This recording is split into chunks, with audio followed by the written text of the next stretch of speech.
Révélation choc. Le combat caché de Pierre Perret, révélé à 90 ans par sa femme bouleversée.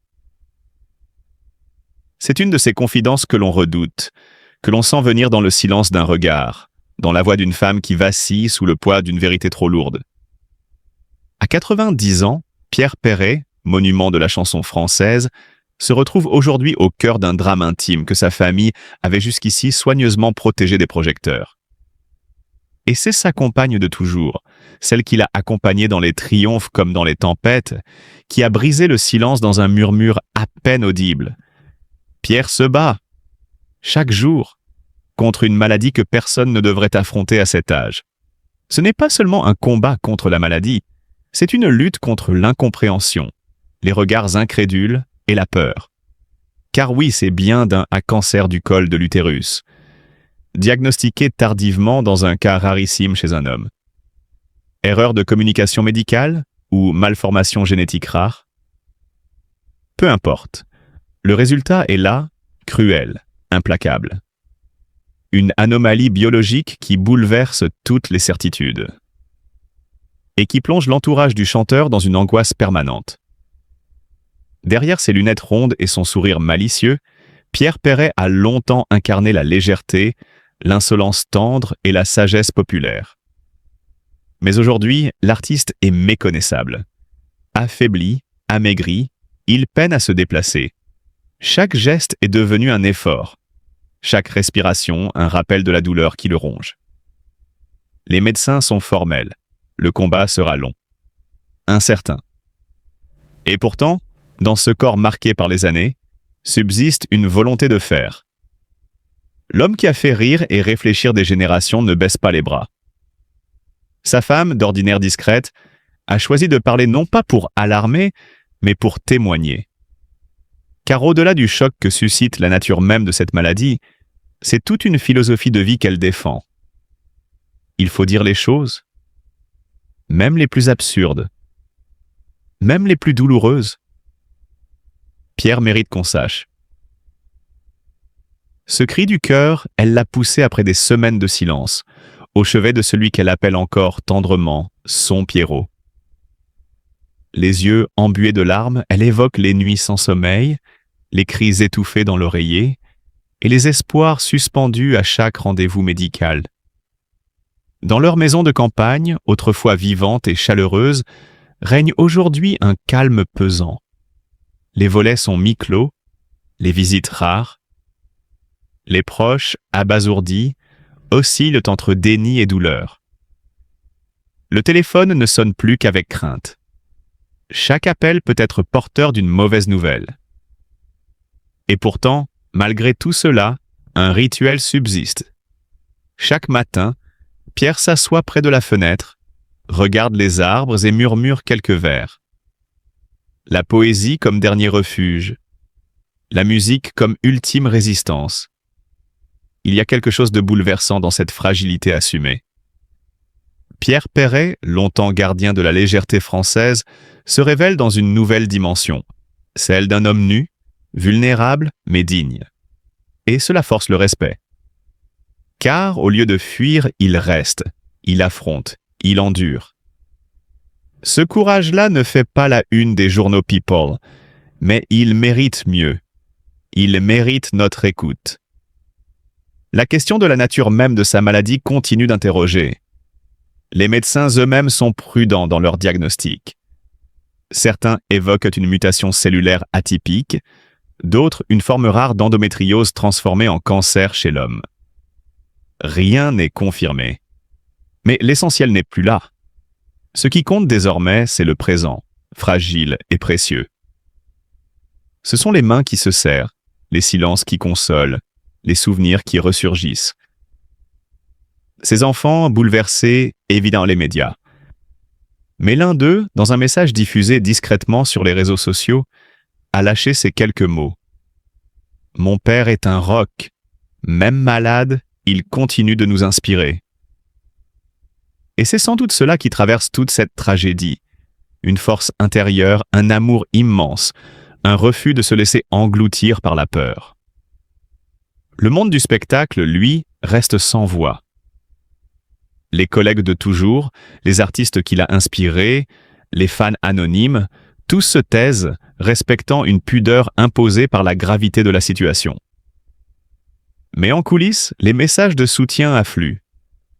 Une lettre manuscrite de Julien Clerc, un bouquet livré sans mots de Renaud, une chanson dédiée, en silence, par Francis Cabrel lors d'un concert.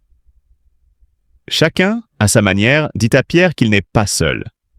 Ce silence collectif n'est pas de l'oubli. C'est un hommage discret, une manière de dire que même les plus grandes légendes ont droit à la fragilité. Et que cette fragilité, loin de ternir leur image, les rend plus humains, plus réels. Pierre Perret, à travers cette épreuve, nous offre une dernière leçon. Une leçon de dignité, d'humanité et de vérité. Lui qui a si souvent chanté la liberté, la joie et la tendresse, nous invite aujourd'hui à regarder en face la douleur, sans artifice. À ne pas fuir. À rester. Et sa femme, avec cette confession si bouleversante, nous tend un miroir, celui de l'amour inconditionnel, du dévouement silencieux, de la douleur partagée. Elle ne demande ni compassion ni pitié. Seulement une chose, que l'on n'oublie pas, que l'on pense à lui, que l'on garde une place dans nos cœurs pour celui qui a su faire vibrer tant de vies. L'histoire n'est pas finie. Elle s'écrit encore, jour après jour, dans l'ombre d'une chambre, dans la lumière d'un regard, dans le souffle fragile d'un homme de 90 ans qui, contre toute attente, continue de résister. Pierre Perret entre les éclats de rire et les larmes silencieuses. Le poids d'une vie à deux visages. Il est des blessures que même le temps ne parvient pas à apaiser. Et derrière les mots pleins de malice et les refrains espiègles qui ont fait danser des générations entières, Pierre Perret cache une douleur aussi tenace qu'invisible. Une peine d'autant plus poignante qu'elle touche à ce que l'homme a de plus précieux, la chair de sa chair. C'est en 1995 que l'univers de l'auteur du Zizi s'effondre. Julie, sa plus jeune fille, née en 1963, décède brutalement à l'âge de 32 ans. La cause exacte de sa mort n'a jamais été révélée au public. Mais pour Pierre, ce silence officiel est à la mesure du vacarme intérieur qu'il subit depuis. Dans un rare moment de confession, au micro de 50 minutes Inside, il livre ces mots déchirants. Il n'y a rien de plus douloureux que de voir son enfant partir avant soi. C'est contre nature, contre toutes les lois de la vie. Julie n'était pas seulement sa fille. Elle était son miroir tendre, son alliée discrète, sa confidente. Son départ a laissé dans le cœur du chanteur une faille béante, un vide qui n'a jamais été comblé. Et pourtant, sur scène, il a continué de sourire, de chanter, de faire rire. Un contraste saisissant, presque cruel, entre l'artiste et l'homme. Dans l'intimité, Perret noircit des feuilles, griffonne des poèmes à la mémoire de Julie. Mais il avoue que ces mots ne le soulagent pas toujours. Parfois, ils ne font qu'approfondir la plaie. Il y a ces nuits où il s'assied seul, envahi par le chagrin, se demandant encore et encore s'il aurait pu, d'une manière ou d'une autre, empêcher cette tragédie. Le poids de la culpabilité paternelle, insidieux et tenace. Cette tragédie a transformé l'homme. Elle a modifié son rapport à la vie, à la scène, au public. Ses chansons n'en disent rien, mais tout, dans son regard et sa voix, révèle ce fardeau. Certains proches rapportent que, malgré sa légendaire jovialité, Pierre a souvent pleuré en coulisses, notamment à chaque évocation de Julie. Son deuil est devenu silencieux, fondu dans la trame de sa carrière. Invisible mais omniprésent. Et comme si cette souffrance intime ne suffisait pas, une autre blessure, plus symbolique mais tout aussi profonde, s'est imposée au fil des années, celle d'un artiste incompris. Car si le public l'adore pour ses airs humoristiques et ses refrains potaches, comme Les jolies colonies de vacances ou Tonton Cristobal, rares sont ceux qui saisissent l'épaisseur sociale et humaine de chansons comme Lily, véritable plaidoyer contre le racisme et l'injustice. À ce titre, Perret confia un jour sa déception d'être trop souvent réduit à un amuseur public, un chansonnier sympathique mais sans gravité, alors que son œuvre regorge de textes ciselés, de fulgurances poétiques et de réflexions profondes sur le monde. Ce manque de reconnaissance intellectuelle, cette étiquette de rigolo national, le blesse. Non pas par orgueil, mais parce qu'il sent que son amour de la langue et de la pensée reste trop souvent dans l'ombre. Et pourtant, l'homme n'est pas né dans la facilité. Fils de Maurice et Claudia, tenancier du Café du Pont à Castelsarrasin, Pierre a grandi dans le bruit des verbes en qui s'entrechoquent, au rythme des discussions populaires, au contact de la langue vivante du peuple. C'est là qu'il a puisé son goût pour l'argot, son sens du verbe et de la narration.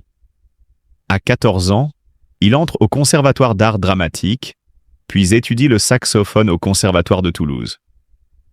Une carrière artistique s'esquisse, mais le destin n'est pas tendre. Lors de son service militaire, des problèmes de discipline lui ferment les portes du prestigieux Conservatoire national de Paris. Une déception majeure. Pourtant, il rebondit, fonde un groupe musical, se produit localement, persiste. Et en 1957, le producteur Eddie Barclay le repère. C'est le début de l'ascension. L'année suivante, il part en tournée avec les Platters, groupe mythique américain. Mais le sort frappe à nouveau. Une pleurésie aiguë l'oblige à s'aliter 2 longues années. L'hôpital devient alors son quotidien. C'est une période sombre, de doutes et d'abattements. Il croit sa carrière perdue. Mais là encore, dans la douleur, il renaît. Encouragé par Simone Mazaltarim, sa future épouse, pilier indéfectible de sa vie, il compose ses premières chansons. Parmi elles, Moi, j'attends Adèle, point de départ d'une œuvre dense et multiforme. Le succès véritable arrive dans les années 60. Son premier album ne fait pas d'éclat, mais c'est un marchepied. Suivront des titres populaires, d'autres plus engagés, une reconnaissance du public. Mais toujours ce tiraillement entre 2 images, celle du joyeux troubadour et celle du poète lucide. Dans cette dualité, Pierre Perret a construit une carrière hors norme, une existence marquée par la lumière de la scène et les ombres de l'intime. La perte de Julie, la douleur de ne pas être pleinement reconnu, les épreuves de santé et les déceptions professionnelles, tout cela compose le revers de la médaille. Un revers souvent méconnu, rarement raconté. Mais c'est là que réside la grandeur d'un artiste, dans sa capacité à transformer la douleur en création, le chagrin en mélodie, l'injustice en mots. Pierre Perret, derrière son éternel sourire, est un homme debout. Un homme blessé, mais debout. Et cette résilience-là, silencieuse et noble, mérite plus que jamais d'être entendue. Pierre Perret. Entre éclats de rire et blessures invisibles, l'histoire d'un géant oublié. Il est de ces artistes dont le nom évoque immédiatement un sourire, des refrains entêtants, des textes espiègles, un accent chantant du sud-ouest. Pierre Perret, pour beaucoup, c'est le zizi, les jolies colonies de vacances, ou encore ce ton bonhomme qui, depuis les années 60, traverse les époques comme un vieux vin conservé dans une cave trop peu visitée. Mais derrière la facétie du chanteur populaire se cache une trajectoire bien plus tourmentée qu'il n'y paraît. Un parcours où la légèreté côtoie la douleur, et où le succès éclatant masque mal les déceptions, les trahisons, et ce sentiment lancinant d'être incompris. Tout commence en 1963 avec le Tor Boyau, une chanson vendue à 75 000 exemplaires. Un chiffre modeste aujourd'hui, mais un tremplin inespéré pour un jeune artiste à l'époque. 2 ans plus tard, les jolies colonies de vacances, que l'on pourrait croire anodines, devient un hymne national et un scandale politique. Yvonne de Gaulle, épouse du général, y voit une moquerie de la tradition. Elle exige son retrait des ondes télévisées. Le coup est rude, mais paradoxalement bénéfique. La censure alimente la curiosité. Les radios, loin de céder, diffusent donc davantage la chanson. Pierre Perret devient une voix qui compte, un nom que l'on fredonne même dans les couloirs du pouvoir. C'est en 1975 que la France succombe définitivement à l'irrévérence tendre de Perret avec Le Zizi. L'album s'écoule à plus de 600 000 exemplaires. Un exploit pour l'époque. L'humour y est frontal, mais jamais vulgaire. En réalité, Perret réussit un tour de force. Parler de sexe avec candeur, de société avec sourire, d'éducation avec insolence bienveillante. Mais là où le chanteur étonne, c'est lorsqu'il délaisse la gaudriole pour explorer des terres plus graves.